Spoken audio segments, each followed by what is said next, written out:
মধু চৌধুরীর হাট আর সুপারির জন্য বিখ্যাত লক্ষ্মীপুর জেলাটি যেমন নারিকেল, সুপারি, সয়াবিন আর ইলিশ মাছ দিয়ে ভরা, ঠিক তেমনি ভাবে আমিও আপনার জীবন সঙ্গিনী হিসেবে হতে চাই সেরা।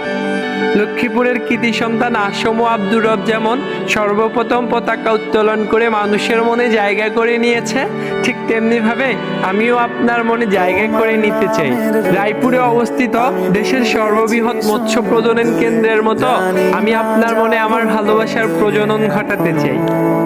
মেঘনার বুকে গড়ে ওঠা আলেকজান্ডার ব্রিজটা দেখার জন্য মানুষ যেমন দূর দূরান্ত থেকে ছুটে আসে, ঠিক তেমনি ভাবে আমিও আপনার ভালোবাসায় 7 সমুদ্র 13 নদী পাড়ি দিয়ে ছুটে আসতে চাই। বিশ্বাস করেন, আমি কখনোই লক্ষ্মীপুরের কৃতি সন্তান এটিএম শামসুজ্জামানের নিখুঁত অভিনয়ের মতো আপনার সাথে অভিনয় করব না।